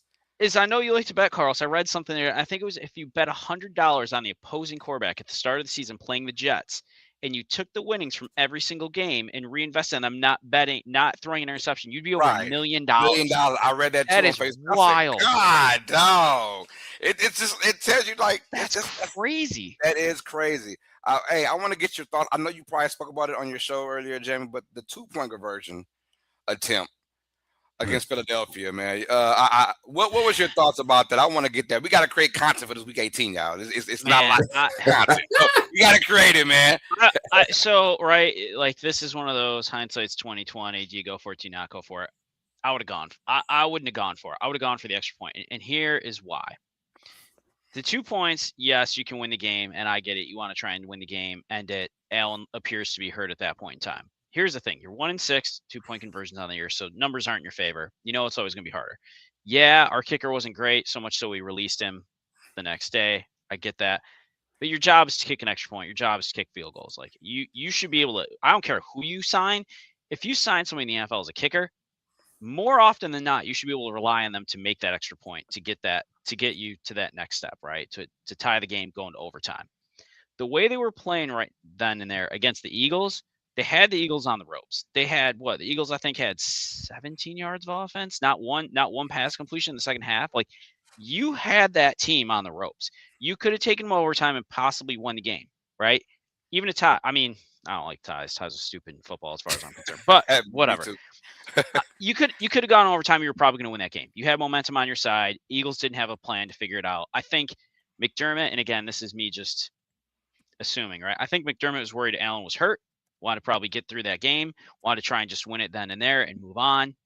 I'm one of those people. I mean, I run a risk management team, right? So I'm going to be way more conservative. I'm going to kick the extra point. I'm going to go into overtime the way my team has been playing and put it on their shoulders to go finish that game. And any indication in the second half, the Bills should have walked away with the victory on that. So I'm pissed. We didn't. It is what it is. We got to play with the games. And at the end of the day, we're going to have to make it to, if we're going to go to the Super Bowl, we're going to have to roll through teams anyway. But man, that one sucked. It hurt. Yeah, I mean, I agree with you. They should have went for the extra point. Like you get a kicker there. His last one was blocked. I understand he had an extra point that was blocked, but the Eagles have blocked a few extra points this year. They got some guys that can. And that's gonna happen. That's just part of the game. Yeah, it's gonna happen. Like, but to get shocked or shook and say, "Nah, I can't trust him." Like twice. Come on, ain't gonna happen twice, right? I'll take my chances on that over trying to make a 2-point conversion right. like the Eagles. Like I said, they have the Eagles on the ropes, man. And Eagles couldn't do diddly shit on offense. No. I'm like, what was the point? And analytics, baby. Analytics, man. Yeah, those damn analytics. That's it. That's why we're going to the NFL next year, Carlos. Yeah. From a competitive standpoint, we have a game. The Lions and the Bears. You know, Lions want to try and play spoiler a little bit over Chicago.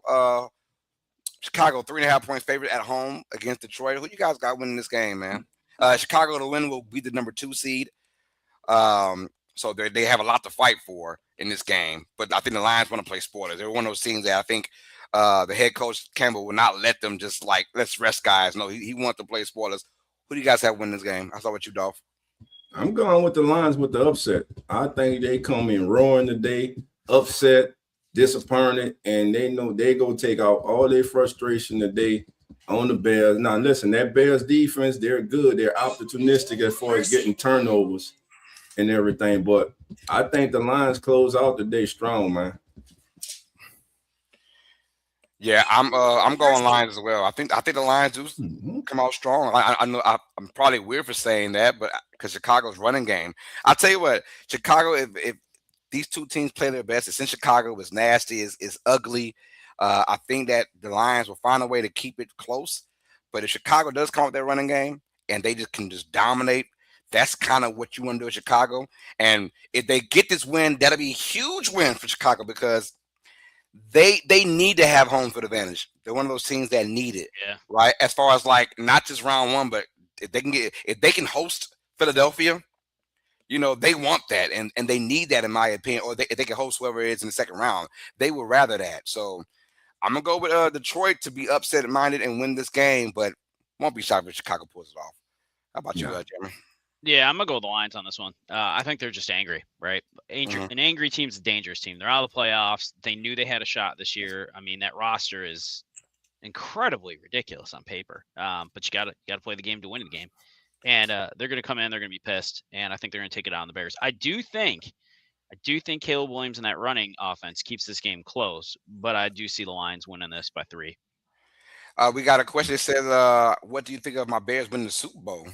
About you, Dolph? What's their chances? What do they have to do to win the Super Bowl? Do it. Rely on that running game and let Caleb Williams be special and the defense come up with timely turnovers. That's it. About you, Jeremy? Do what any good team does. Don't shoot yourself in the foot, right? Like that team is playing very complete football right now on both sides. It's making sure you stay on mistakes, not throwing stupid interceptions, not fumbling the ball, right? Making sure you're holding on to it. And that's what's going to make or break this year for whoever ends up in the Super Bowl and wins it. It's going to be, and like you can say this with any team, right? Who makes the least amount of mistakes? But it is going to be so razor thin when you look at everybody in the playoffs and how close they are. Everybody has some faults, but everybody has a shot. Like I'm with Dolph on this. There is no clear-cut team in this whole top to bottom race that I look at. I'm like, that's the team. that's the Patriots this year, or that's the Chiefs this year. Like that, there just is no team to me this year that's that. It is literally anybody's game that makes it into the playoffs, which is what's really going to be fun this year. I tell you what, Kevin Nolan F1, they got to win today. You win today, you get home field advantage until the NFC Championship if you got to face Seattle, right? You win today. Nobody in their right mind wants to play an NFL game in January in Chicago. It is nasty weather, and that is like so. They gave up 42 points to the Niners, but that was in San Francisco. It's California. It was good weather. Okay, that's fine. That same Niners team going to Chicago in January ain't putting up 42. They ain't putting up 42. We saw what Seattle did. They ain't putting up 42 in Chicago. No. I'll tell you that. The Bears need to have home field advantage at least, and hopefully the Seahawks can mess up in the divisional round or whatever. But Chicago with home field advantage, that's the start right there. You lean on that running game, and like Dolph said, let Caleb Williams be special. The man does not get sacked. He does not, which means he knows how to extend plays, be magical. And we'll see what goes on. But I like the Bears' chances of winning the Super Bowl. They got to win today, though, and secure the number 2 spot because I don't want them to have to go to Philadelphia. If Philadelphia wins the wild card matchup, that means they're probably on a roll now, in my opinion, to play at home against Chicago. So win right now against Detroit, and then you'll have home field advantage at least until the NFC Championship game, right? And that's all you can really ask for Chicago. So. We'll see, though, man. It's going to be a great playoff race. Hit the chat right, man. Hit the chat right quick, man. Hit the chat for me. Bring up something. Whatever you pick. I see somebody in there say the Saints win, they ruin their draft position. My man, get off the narrative. That is a national media narrative, bro. It ain't about no draft position, bro. It's about finding your quarterback. Saints found their quarterback. They can give a damn about draft position, bro. That's what it all came down to. Now that they don't need the quarterback, they don't have to go into the draft, and everybody know that they have to take a quarterback, and they be forced to take a quarterback, in my opinion, who is not worthy of being selected where he's going to be selected. They're in a good spot, man. But all that draft position and people talking about why win and stuff, people always say that. Why win? Because those 53 men in there or more, counting the practice squad, who bust their ass every day, who have gone through countless hours of treatment and pain and stuff we never see when they go home to their loved ones, it matters to them. So when people say, oh, this team tanking or this team tanks, there is not a player in the NFL who's going to allow his coach, GM, I don't care who it is, to tell him, go out there and purposely try to lose a game. That is some of the most ridiculous ass shit. Excuse my language, because I get tired of hearing that. And it's brought up by national media and everything. Tanking. Nobody ain't damn tanking. These kids are getting paid, man. You're trying to put film on tape. You're not. About 98, 96% of rosters are not guaranteed to be together next season. So all these kids playing, they are putting out their resume once again for the rest of the National Football League. So the hell with draft position, man. Nah. Yeah, they going out there and try, man. Next, Carlos. Speaking of the Bears, I want to bring this up quick. And I'm not one to care much about this because it's not going to be Allen. And May is probably, I'll say, deserving of it. He's done a fine job with the Patriots. I'll give him credit where it's due. But why is it Caleb Williams doesn't get more love in the MVP voting this year? Like, no, good question. I get May. I understand that, right? You took that team from it was crap last year to potentially number 1 seed, right, in winning the division.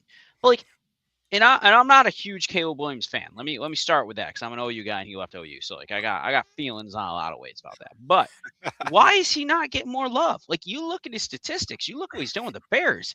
He is not being respected at all in that race, like on any level. And I'm just kind of shocked by this. I've been trying to figure out what the reasoning is for it, and I can't understand other than, do people just not like him? Because what he's done with Chicago this year is damn impressive. And he's just, you look at the numbers and he's just not getting any respect on it. And his numbers are great.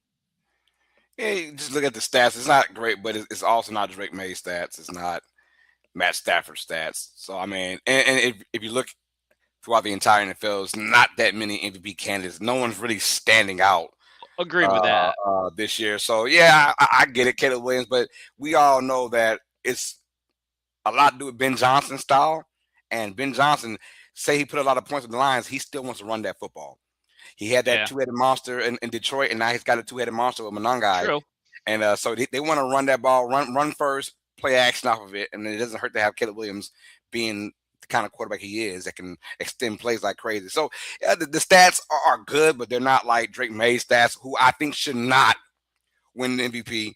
You got to eat that. Oh, no. Who are you giving it to? I'm Matt Stafford. I don't give them about his last game. I think Stafford should win it, but I think May's going to win it. I think Stafford should win it because of the tougher schedule he went through and the numbers he put up. 100%. Yeah, I mean, Drake May has only beaten one team above 500, which is your Bills. It's like that. Thanks for bringing that one up again. The schedule is disgustingly easy. It's terrible. I'm not about to. Yeah, I mean, when you get the Jets twice, you get the Dolphins twice alone. It sounds like Brady-ish, right? Yeah.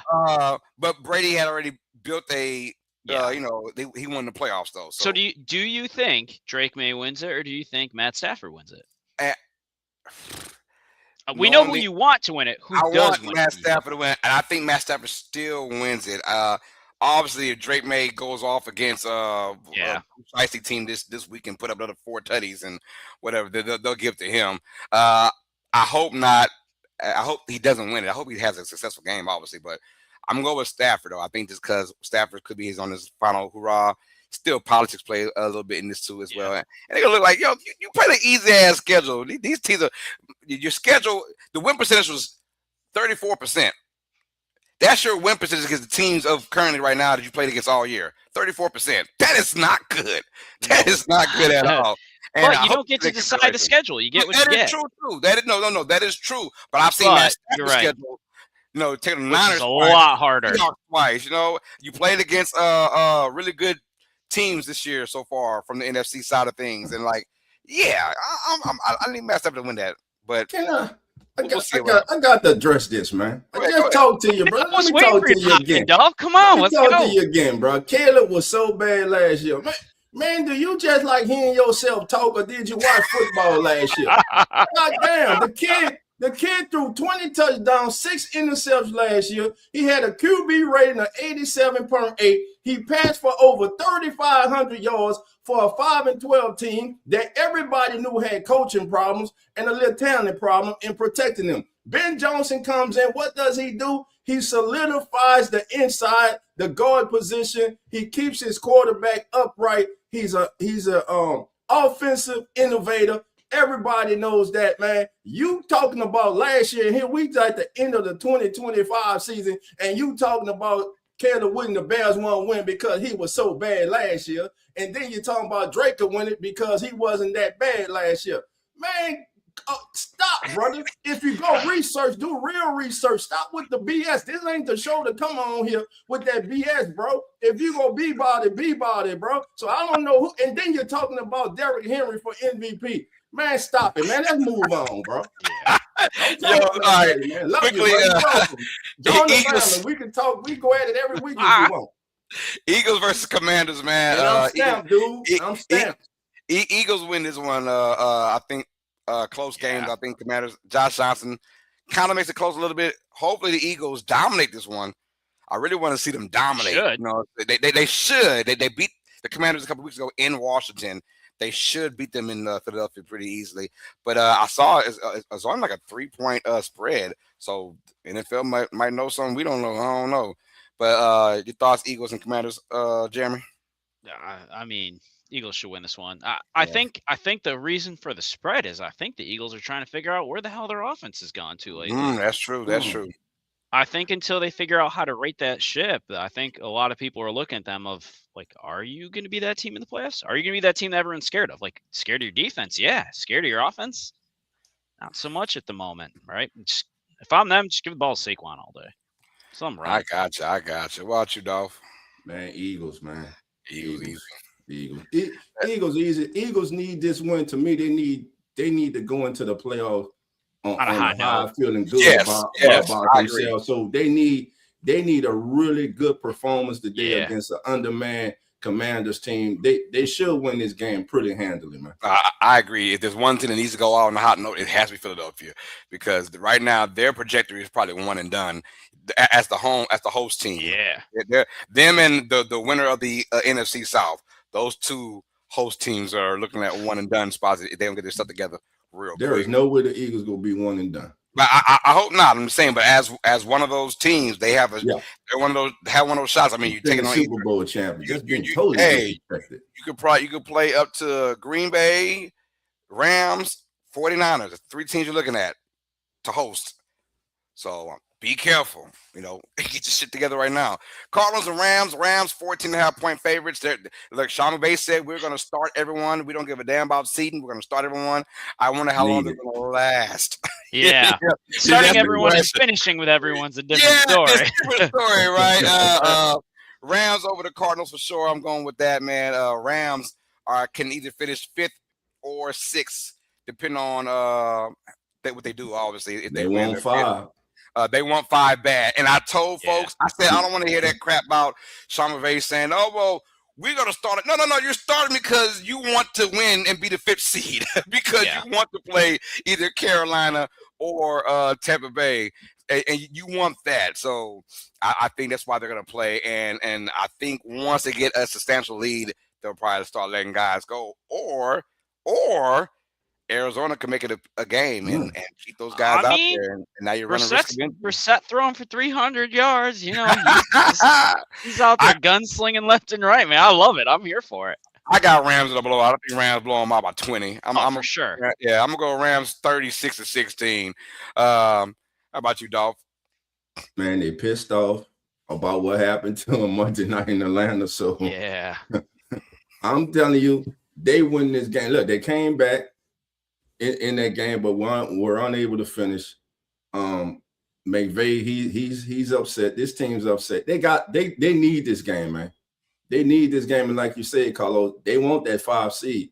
And listen, no disrespect to the 5 seed. I mean, to whoever's the number 4 seed, whoever, Carolina or Tampa Bay, but going against this Rams team, and believe it or not, that loss against the Falcons may have been a good thing for the Rams.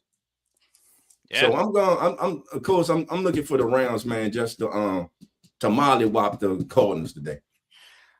Chiefs and Raiders don't even matter about that game. We'll keep it pushing, man. There is one thing. We got a question. Pete Carroll. Does Pete Carroll come back next year for the Raiders? Yes.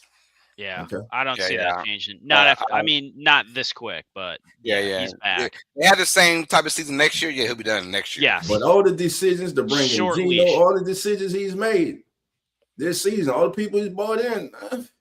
I'm just saying. You're right, but you got to give it a chance too, right? Because you got to look at what he's done previously, taking some of those players and putting them in that system and then bringing them in, right? Like you got to give that a chance to see if it's going to work.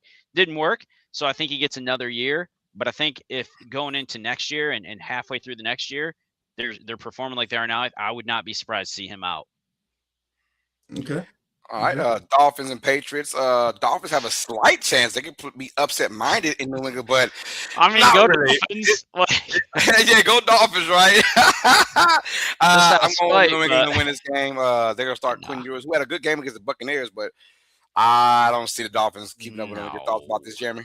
No. I mean, A-Chain's the only guy that's going to be able to keep this game close for the Dolphins, if anything. I mean, Quinn Ewers has looked good. It's going to be interesting to me as a Bills fan to see what happens next year with that quarterback room with Tua and where he ends up and how that goes.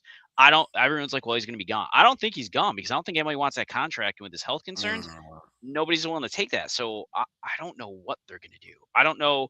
I think McDaniel will be back. I wouldn't be sad if they got rid of him. I honestly I don't particularly love him as a head coach, but I wouldn't mind taking him as an offensive coordinator. I think he's got a lot of good ideas. I think he's actually a decent coach in that respect. But this is Patriots all day, and I hate to say that. I hate to say it for either team, but especially the Patriots.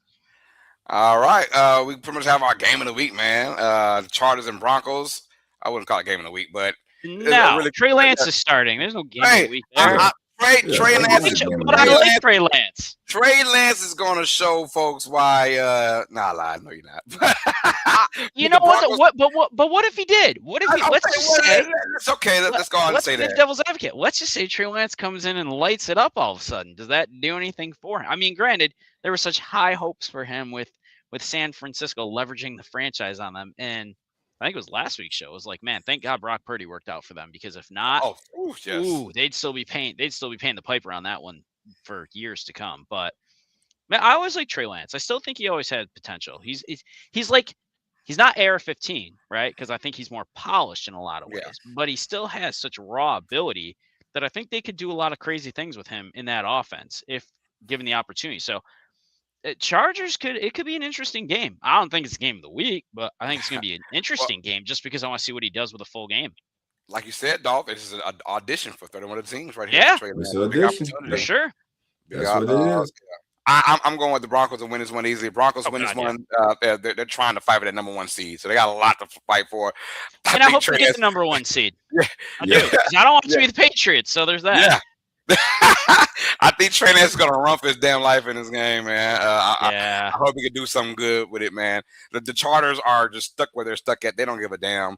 They don't care. They like, look, we in it. Let's just let's get healthy and let's get ready for the wild card round. So I'm going with the Denver Broncos to win this one. Here's your game of the week for real now. All right, last one on the docket, man. We have Sunday Night Football. This will be game 282 of the NFL season, and a good one. Winner takes all, loser is out of there.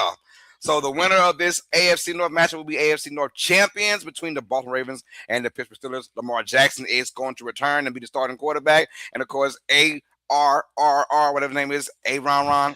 A-Ron. Yeah, A-Ron. I messed all that up. A-Ron Rodgers is going to be without DK Metcalf yet again. Who wins this game? The floor is yours, Dolph. Ravens, Steelers, who will represent the AFC North in the playoffs? My God, man, could we see the end of an era in Pittsburgh with no DK Metcalf and what happened last week against Cleveland? Lamar Jackson coming back. I believe today Mike Tomlin will coach his last game as head coach of the Pittsburgh Steelers. He will finish as the only, and mock me if I'm wrong, if he never coaches again, he will finish as the only coach in the history of the National Football League never to have a losing season. A lot of people want to poo-poo on that and everything. A lot of national media say, well, that's one of the most overrated stats there is. Why? Because it's Mike Tomlin? Because he's not a coach. He's a no BS coach. He's not a coach that kisses your rear end. That is hard to do. And let's be frank about it. He hasn't always had the best rosters in Pittsburgh. The man won with Kenneth Pickett and Mason Rudolph. So again, I just think that today, man, I'm going with the Ravens, man. I think an end of an era comes in. Without a doubt, Mike Tomlin would be the hottest commodity on the free agent market, player or coaches. Let's get it in. I'm going with the Steelers. Ooh. I'm going with Pittsburgh to win this game. It feels like all the chips are against him, but I like TJ Watt coming back. He said he's healthy. I like Calvin Austin coming in as a receiver for Pittsburgh. I think Aaron Rodgers was built for this kind of moment. If you put any other quarterback, the Mason Rudolphs of the world, whoever they had before Mason Rudolph in this game, I will go easily Ravens, but I think that Aaron Rodgers is going to lead this team to a victory. And I'm going to tell you this, I'm going to tell you right now, I think Pittsburgh wins via the running game. Run it down Baltimore's throat, time possession, make it ugly, and they're going to find a way to shut down Derrick Henry because Lamar Jackson's back, and for some reason Lamar's there. They don't like to run the football. I feel like it's one of those games. This is a playoff game, obviously, a playoff de facto game. And in these moments, can Lamar Jackson rise to the occasion? I don't see it. I'm not saying Lamar is done, but I feel like his best years are now behind him, and I'm going to keep that real. And I think Pittsburgh, even without DK Metcalf, they will slow this game down, grind it out. I'm going with Pittsburgh to win a nasty, ugly game, 20-17. Pittsburgh will be your AFC North champions. What about you, Jeremy? All right. Wow, man. So I go back and forth on this one. I think both coaches right now are playing for the jobs. I think both teams need to win this game for their coaches. I think Harbaugh, if they lose, has the potential to be out. I do think if the Steelers lose, I'm with Dolph on this. I almost think 100% Tomlin's gone. I think he's been on the hot seat for quite some time, right? He is a good quarterback good coach, but also an average coach at a lot of times, right? Like, it's great you get into the playoffs, but you got to get beyond just getting in the playoffs every year. Like, I even look at McDermott, same thing, right? Like, right now, look at him as, could he be on the hot seat depending on what happens to the Bills? If we lose in the first round, right, is he gone? I agree with you, Carlos. Aaron Rodgers was built for this, and I want to pick the Ravens. Let me start with that, because I want the Ravens to win this game. I don't want the Steelers to win this game because I don't particularly care for Aaron Rodgers. I think he's a good quarterback, but not my favorite quarterback. And honestly, there's a part of me that wants Mike Tomlin to be gone from the Steelers, and not because I dislike Mike Tomlin, not because I dislike the Steelers, but because I just want, is having a best friend who's a Steelers fan. I want more for them. I want them to be able to really flourish if that's the case. And I feel like Mike Tomlin we're far past that point, right? But I think Aaron Rodgers is going to pull this out. Aaron Rodgers is one of those quarterbacks. He's part of he's the kind of end of an era of quarterbacks, right? Like, you see those, I feel like, as we grow up, right? As we all get older, right? We got those quarterbacks that you like grow up with. Aaron Rodgers for me is one of those guys. I feel like we're kind of at the end of that, you know? But I think he's not done yet.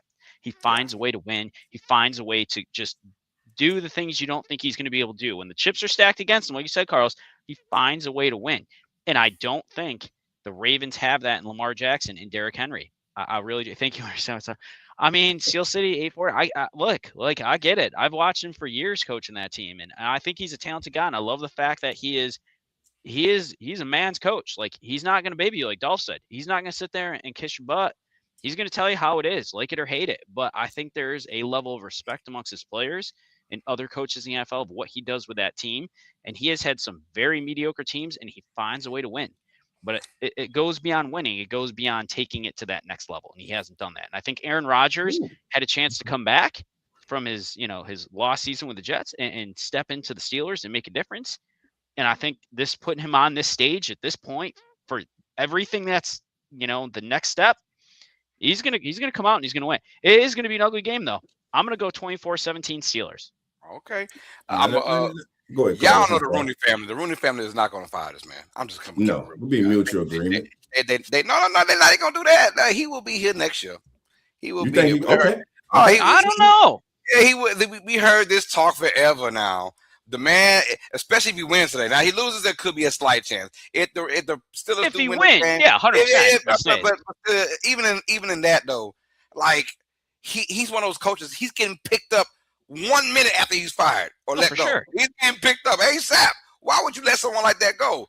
Like, what's his name? Sean Payton. Hey, I want to take a year off to change my. Wait. Well, in this contract, just having a winning record good enough? Does that constitute keeping him around? When was the last time he had an elite team, which was with AB and Ben Roethlisberger, the Killer Bees, right? Agreed. They went 12-4, but you had Tom Brady was there, and then sometimes Tom Brady just ran that. He ran it, and then you had the Chiefs. They just run it, But you can keep. I wouldn't lose a good thing. Go ahead, Dolph. Go ahead. I know you got because you got a lot. If he's an average coach, give me an average coach that hasn't had a losing season, has won AFC North championship, has won a Super Bowl. There are so-called above average or offensive-minded coaches who haven't come close to doing anything that's on this man's resume. As Carlos said, if he decides to walk away from Pittsburgh, if they agree to part ways, he will not be on the street one single minute before his agent phone is blowing up with teams in need of a head coach calling to get him in there. It is not. And Pittsburgh, be careful. Y'all, you say, I understand y'all frustration, but man, y'all are going into the last game of the season with an opportunity to win the division and advance to the playoff. Be careful what you ask for, because if he leaves, I guarantee you the next coach come in, y'all won't be in this position. Y'all ass will be picking in the top 5 probably for the next 3-4 years. It ain't as easy as y'all think. What has happened in Pittsburgh doesn't happen everywhere else. Y'all are blessed. I understand y'all be frustrated, but you're in the fight. Every year you had the opportunity, though. You got in the dance. No, you didn't advance. One time you did. You got that ring. So I'm just saying, be careful what you're asking for, because you can be like a lot of teams around this league looking for a head coach, a franchise quarterback, and it may not work on that first hire. I'm just saying. I will say this. I'll end with this, which is if you're the Steelers and you're going into this game, you gotta feel pretty good with Aaron Rodgers, your quarterback, and Mike Tomlin leading that team though right now. Like, you got to feel good about that going up against Harbaugh and Lamar Jackson, who Lamar I don't believe is 100%. I think he's just still hurt, and he's just playing through what he's got. All right, Dolphin, let's get our straight baller this week, man. Let's get it, baby. Last one for the season, baby. Last one for the season, baby. Straight baller.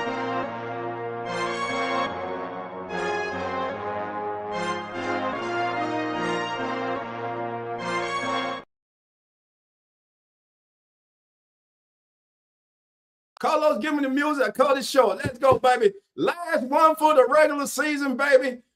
Whoa. So, dog, who you going with your straight baller, baby? The music coming. So, as I was looking around the league, turn it up, Carlos, baby. We about to have fun going out this thing. As I scoured across the league, baby, it brought me back to the state of Ohio. Damn it, I have picked them the last several weeks, and I'm picking them on the last regular season game of the week. Doc, damn it, Incredible Hulk, you got to get it done today. Myles Garrett, you got to set the record today. Jadil Sanders will scramble into history today. Myles Garrett will straight ball today, as he will make history today by recording 23 and a half sacks in a season. Myles Garrett is my straight baller of the day. Let's go, baby. I'm going to keep it in the same division, the AFC North. Mr. Aaron Rodgers. Could this be it? We don't know. But I think he's going to give it all that he got. I'm going with 2 tutties, 200 yards passing, and a win for Pittsburgh to be the AFC North champion. Aaron Rodgers is my straight all-in player of the week. How about you, Jeremy? Man, I gotta rep my fam right here. I'm going Tyler Shuck, 300 yards, 2 touchdowns, and a win over the rival Atlanta Falcons today. Let's go, Saints Nation! Who that? Oh, they want to join the one. Who you got? Who you got?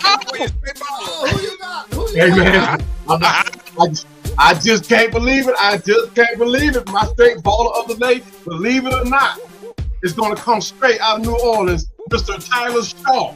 I can't believe it. I can't believe it. I'm telling you, I cannot believe it. Pick somebody else. That's the kid. Boy, that's what we fan. Hey, man, look, watch this kid ball out today, man. Watch this kid in the pocket. Watch this kid develop himself. This is not, look, this is not, this is real, dude. This is not nothing to get on nobody's good side or nothing like that. But watch this kid, man. Our defense is going to show up, but watch this kid in the pocket develop himself. This guy, if the New Orleans does what they need to do with him, this kid is the future of New Orleans. We better watch out. Jaden had just got competitive. He already I ain't trying to hit none of that cowboy, man. He just trying to jinx everybody. I should change my straight ball to the B. John. I know, right? All right, listen, man, you have to make it interesting, man. You got to make it interesting. Definitely. Listen, family, we about to get on out of here. We thank each and every single one of you for joining us for here on As the NFL Turns. And listen, our season isn't over, baby. We're with you all the way through Super Bowl Sunday as the NFL Turns. We'll be back next week. And remember, family, the doors are not open. So, fellas, what we tell them? Come on, in. We out. Enjoy your Sunday, fam.